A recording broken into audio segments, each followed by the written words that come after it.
J'ai commencé le projet Expérience de la montagne en 2015, mais suite à beaucoup de recherches que j'avais fait les années d'avant, en 2014 et en 2013, sur l'importance du paysage euh, déjà dans notre vie quotidienne, mais aussi dans la place que le paysage a dans la géopolitique de la région.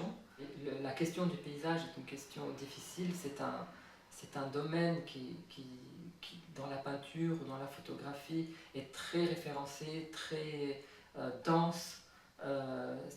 Beaucoup de photographes ont travaillé avec la question du paysage d'une façon aussi très politique. Ça peut avoir aussi des aspects un peu nationaux, parce que c'est toujours le paysage de quelque part. Et donc tout d'un coup, c'était des questions aussi qui m'intéressaient beaucoup. Quelle est l'importance de cette montagne qui prend quand même trois quarts du territoire libanais dans notre réel? C'est quand même une montagne qui fait partie de l'hymne national. Et donc, c'est pas tous les jours qu'on a des hymnes nationaux qui parlent d'un paysage et d'une montagne ou qu'il y a un cèdre sur le drapeau, donc c'est pas anodin. Et donc j'ai voulu essayer de comprendre ce qui nous paraît tous comme une grande évidence, que la montagne est là, les arbres sont là, mais en fait qu'est-ce que c'est en réalité, quelle est leur vraie existence, quel est leur vrai nom, à part juste être une image comme ça, un peu fantasmée. Et j'ai écrit une fois cette phrase, j'ai dit j'ai pas de pays mais j'ai un paysage. Et pour moi cette question d'appartenir plus à un paysage me réconforte aussi beaucoup. Parce que je sais que lui il va pas bouger. Il va peut-être être endommagé, etc. Mais la forme reste. Et,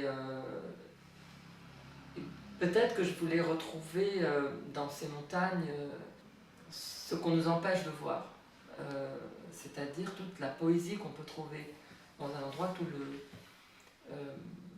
tout le sens en fait. Quand je dis poésie, je ne parle pas seulement de lyrisme, mais poésie de l'existence, c'est-à-dire le sens que ça peut avoir d'être d'ici. Et c'est le retour aussi à la nature, à leur nature, qui a été, à mon avis, absorbée beaucoup par justement la rhétorique identitaire, nationale, nationaliste, etc., que moi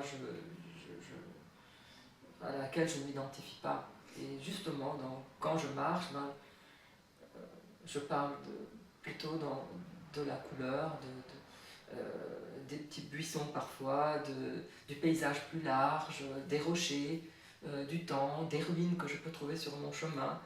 Et ce qui était très étonnant, c'est qu'au début, j'avais une attitude photographique, je pensais que j'allais photographier d'une façon assez méticuleuse, précise, euh, parce que j'avais fait pas mal de recherches avant, donc je savais un peu où je me dirigeais, mais je ne savais pas ce que j'allais voir, parce qu'il y a beaucoup d'endroits que je ne connaissais pas. Et en fait, au, au bout de mes 3 premiers mois de travail, je regardais mes photos et je me disais, mais j'ai pas du tout fait les photos que je pensais faire. J'ai fait travailler autrement, ma méthode a été différente. Et j'ai remarqué que je n'avais pas pris un appareil photo destiné à faire normalement des paysages. J'ai pris un tout petit appareil, très léger, euh, évidemment qui me permet aussi d'être léger moi-même, de pouvoir grimper sur les, parfois sur les rochers ou parfois marcher sur des lignes très fines, sur des lignes de crête qui sont dangereuses ou dans la neige. Et, et je me suis dit qu'en fait, inconsciemment, j'ai fait le bon choix. Parce que quand je me suis retrouvée dans ces montagnes, je n'ai pas eu qu'un sentiment de paix totale, de plénitude, j'ai eu aussi beaucoup de tension. En photographie, on ne restitue que l'image, mais tout le reste influe sur notre façon de photographier. Et donc j'ai réalisé que je photographiais beaucoup, comme une espèce comme si je dévorais en fait le paysage, comme si je voulais rien manquer. Et donc j'ai commencé à comprendre au fur et à mesure du projet qu'en fait chaque image compte. Parce que je ne photographie pas n'importe quel endroit au monde.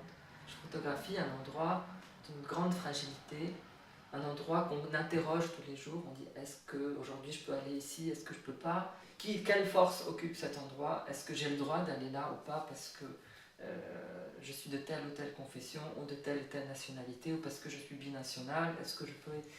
Et en fait, c'était intéressant aussi de confronter ce rapport à la liberté. La liberté, normalement, de se mouvoir, de bouger dans un endroit, dans son pays déjà, et dans un paysage, et dans le monde. Et on a vu avec la pandémie combien, en fait, la première chose qui nous a tous troublés, c'est de ne plus pouvoir bouger. Souvent, on m'a demandé à quoi sert encore la photo. Ben, ça sert à ça, en fait. Parce que tout le monde fait des photos, tout le monde fait avec son téléphone. Et en fait, non. La photo, ben, c'est à nous de lui donner son sens. C'est à nous de trouver ce qu'on ne peut pas faire autrement que par la photographie. C'est-à-dire montrer. On peut apprendre plein de choses dans une vie, en faisant des études, en se disant cette couleur mieux que l'autre, etc. Mais en fait, quand vous rencontrez un sujet qui commence à lui vous apprendre quelque chose, c'est là où ça devient intéressant. C'est lui qui vous dit non, cette couleur est plus importante que ça. C'est pas le médium que vous utilisez. Pour moi, la montagne et aussi la question du paysage d'une façon plus vaste, c'est aussi la grande question de notre région. Et dans le monde entier d'ailleurs, on s'est toujours battu, on se bat toujours pour l'espace, le territoire. À qui appartient cette région, à qui appartient ce point stratégique. Le Liban a toujours été stratégique à cause de ses montagnes et de ses hauteurs, pour plein de raisons, pour des raisons agricoles, pour l'eau, pour aussi voir, parce que quand vous vous mettez sur le mont Hermon, vous voyez très très loin. Vous voyez parfois, on le dit souvent par fierté aussi, on voit jusqu'à Chypre. C'est vrai, et c'est pas anodin. Ça vous permet quand même d'avoir une espèce de vision très large de la région. Et c'est vrai que tous ceux qui ont fait la guerre au Liban ont utilisé le paysage. Certaines montagnes, comme le mont Hermon, l'origine même du mot, qui remonte à la langue sémitique, signifie rupture.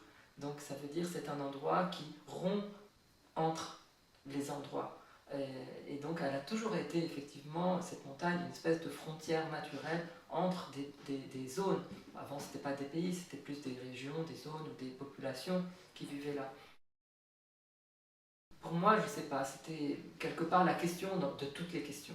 Pour moi, c'est le paysage, c'est notre rapport à notre espace, où on vit, qu'est-ce qui se passe autour de nous. Notre rapport à la couleur, c'est quand même, nous sommes d'abord des êtres sensibles, donc on vit dans un espace, on vit avec des couleurs, on vit avec des sensations. Le reste, pour moi, est un peu, bon, surplus, c'est du surplus civilisationnel, mais on est d'abord, en tant qu'artiste, encore plus immédiatement confronté au monde. Quelque part, notre rapport à l'espace, comment on marche dans l'espace.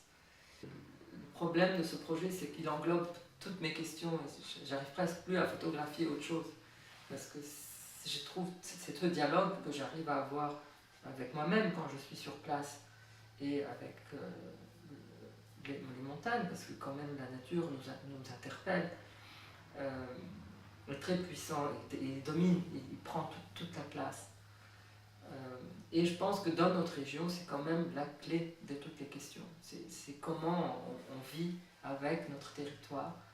Et c'est devenu tellement fort qu'on a oublié même on parle de territoire.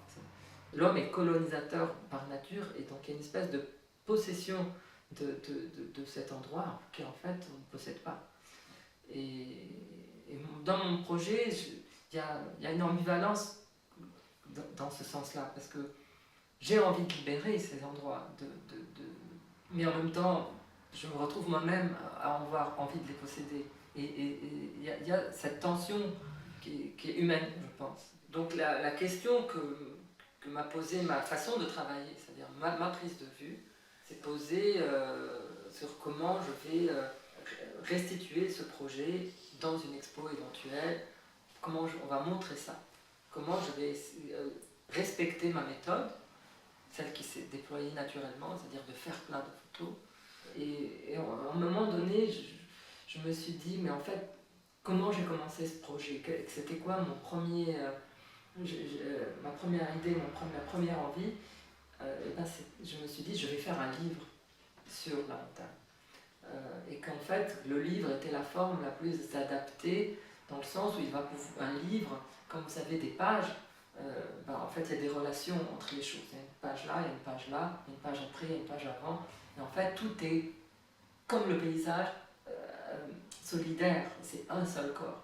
Le paysage n'est pas juste des images fragmentées, c'est un tout. La montagne, elle n'existe pas sans l'eau, sans le verre, sans l'axe qu'elle a par rapport à la lumière. Elle est, c'est une composante, c'est un élément. Et c'est un élément qui fait partie de tout un système. Et un livre, je me suis dit, peut raconter à la fois aussi d'abord le rapport à l'homme, parce que je peux mettre du texte, je peux enlever du texte, et je peux raconter mon histoire, cet endroit précis qui est le Liban, la montagne au Liban. Et souvent, en fait, il faut revenir à l'origine de son idée, de sa pensée, parce que c'est là qu'il y a quelque chose toujours qui fait sens. Et je me suis dit, bah, en fait, il faut que j'arrive à retrouver cette espèce d'unité de lieu que peut être un livre. On met tout ensemble, comme une espèce de chenille comme ça. Et du coup, grâce à en fait, à un nouveau mode d'impression, on peut imprimer aujourd'hui sur des papiers très très fins et qui ne sont plus les anciens papiers photographiques qui étaient très durs, qu'on pouvait donc pas plier. Et donc d'ailleurs, tout le monde était très fier parce que c'était une espèce de solidité de la photo qui ne gondole pas, qui ne bouge pas, qui est comme ça très rigide. Et au contraire, ces nouveaux papiers adaptés à la photographie, ce sont des papiers qui viennent de l'estampe, c'est des estampes japonaises qui étaient elles-mêmes aussi liées à la photo. Là, c'est un papier qui se plie, qui a aussi un rapport avec le récit, parce que les estampes, c'est des récits très souvent. Et du coup, tout simplement, j'ai pris une photo, je l'ai pliée, je me suis dit, il y a quelque chose d'intéressant dans le pli, comment je peux restituer ça. C'était très important pour moi de pouvoir avoir cette proximité tactile avec l'endroit. Et c'est comme ça que je suis arrivée à la forme dite leporello, qui est aussi comme une partition, comme une espèce de musique, mais aussi comme une façon de voir le paysage comme une suite de paysages. C'est-à-dire que quand vous tournez les pages du leporello, vous oubliez l'image d'après. Contrairement à une expo, on voit les images, on peut tout d'un coup les voir tout ensemble. Alors que dans un leporello, dans un livre, une image couvre l'autre. Et moi j'aime bien cette espèce de... Puis ensuite on peut revenir en arrière et revenir en avant. Et j'aime beaucoup cette temporalité avec laquelle on peut regarder une image. C'est cette façon de tourner les pages, de couvrir une image, de savoir qu'il y a une image avant qui nous a impacté par sa couleur. Tout déteint l'un sur l'autre. Et cette solidarité entre les lieux aussi est importante. Je sais que par exemple, j'ai des petits leporello que je prends avec moi dans les montagnes et que je montre aux gens pour leur expliquer mon projet. Et tout d'un coup, ben, ils le prennent en main, ils vont feuilleter. Ça raconte quelque chose. Dans un livre, il n'y a pas de scénographie. Il y a un déroulé, une séquence que la plupart du temps dans mes leporello est chronologique, c'est-à-dire que je respecte la façon et le temps dans lequel j'ai photographié. J'essaye je me donne une couleur, je me dis bon voilà, cette journée était bleue, cette journée était rouge, cette journée... Puis j'essaye de restituer ma journée, mon temps de travail. Le leporello dont il est question ici, c'est le leporello avec lequel j'ai le plus travaillé. C'est le leporello qui a raconté pour moi tout mon cheminement, c'est d'un endroit à l'autre. Les montagnes à la fois se mélangent, se distinguent, il y a des plans rapprochés, il y a des plans éloignés, et c'est tout cet ensemble en fait, c'est comme la préface du projet. Et c'est ce leporello-là que je montre très souvent justement dans la montagne pour montrer aux gens le projet. Et c'est toujours assez émouvant de voir aussi la réaction des gens en tournant les pages et en se disant bon, c'est pas juste des tirages, c'est tout c'est tout un système, c'est toute une structure qui essaye de cohabiter. Et le Leporello aussi, le livre, c'est ce qu'il y a de plus ancré aussi dans l'homme. C'est comment on passe d'un endroit à l'autre, donc forcément ça induit une lecture, et ça induit un geste que l'homme est habitué à faire, c'est-à-dire lire, aller d'un endroit à l'autre, d'un début à une fin, puis revenir en arrière, puis toucher le papier. Il y a un texte qui va avec. C'est tout ce système que je trouve, pour moi, m'a reposé, parce que j'ai trouvé que ça y est, j'ai trouvé une forme qui arrive à la fois à donner justice à ces endroits et en même temps à garder la complexité de tout le paysage. Il y a aussi dans le Leporello un voyage dans la couleur. Il y a un voyage dans les matières. On passe de la neige à l'aridité, à quelque chose de plus aérien, au brouillard. Ce rythme-là que nous permet un livre relié, cette gestuelle-là permet ce passage-là dans cette unité de lieu qu'est le livre. Alors, le Leporello, à part le fait de pouvoir effectivement le dérouler de page en page, ce que moi m'intéressait aussi, c'est de pouvoir l'ouvrir complètement. Et ce que moi j'ai trouvé assez jouissif quelque part, c'est d'avoir presque 25 mètres tout d'un coup ouverts. Et donc on a vraiment ce rapport aussi à l'espace matériel, c'est-à-dire c'est des mètres que j'ai devant moi, c'est pas juste des photos. Si vous ouvrez le Leporello, il fait 12 mètres, il y a d'autres qui sont de 25 mètres. Et en fait, cette idée de quand on marche à côté de la montagne, une fois que le Leporello est entièrement ouvert, et de le poser juste sur une table, de le dérouler en fait, et de le lire au fur et à mesure dans une seule direction, est très important pour le projet. C'est-à-dire qu'il y a une suite, une façon de découvrir l'espace et pas juste une succession d'images.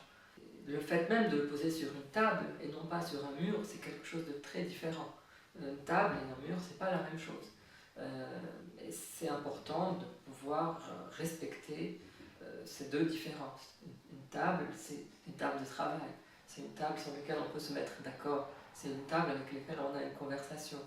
C'est une façon de gérer l'espace, dans le sens où j'ai tellement d'images et que idéalement je voudrais imprimer tout mon projet, et que si j'allais isoler les images les unes des autres, il me faudrait le monde entier pour pouvoir classer mes images.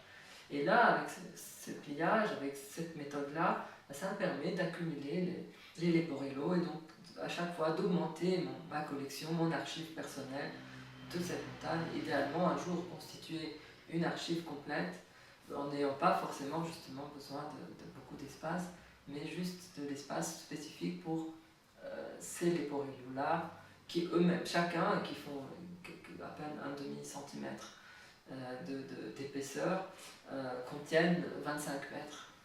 C'est ce rapport-là aussi à l'archive et à la collection qui était très important d'arriver à formuler, à trouver une forme. C'est-à-dire comment je vais garder cette idée de garder les images ensemble, de ne pas les séparer. Et de rester dans une forme de collection, tout comme dans mes fichiers sur mon ordi, ils sont tous ensemble, on les regarde tous ensemble dans un espace unique qui est mon écran. Et là, on est dans ce déroulé-là qui essaye de garder cette unité dans la diversité. C'est-à-dire que ce n'est pas des panoramas, parce que parfois on dit, mais est-ce que c'est un panorama, c'est-à-dire si on met 3 photos, ou 4 photos, est-ce que ça fait une image complète? Non, justement, parfois, il y a des images qui cassent les unes avec les autres, une espèce de rupture, la montagne est là, puis la montagne est ici, et justement, c'est plus comme pas au lieu de dire un panorama qui se construit, c'est au contraire une forme de déconstruction, mais quelque chose plus qui ressemble à de la musique, ou à une partition, quelque chose qui ressemblerait à un panorama qui essaye de construire quelque chose par une truquerie, en mettant des choses ensemble. Le Leporello répondait aussi donc concrètement, à combien d'espace un jour pourrait prendre ce projet physiquement, et comment on va le classer, comment on va lui donner un certain ordre.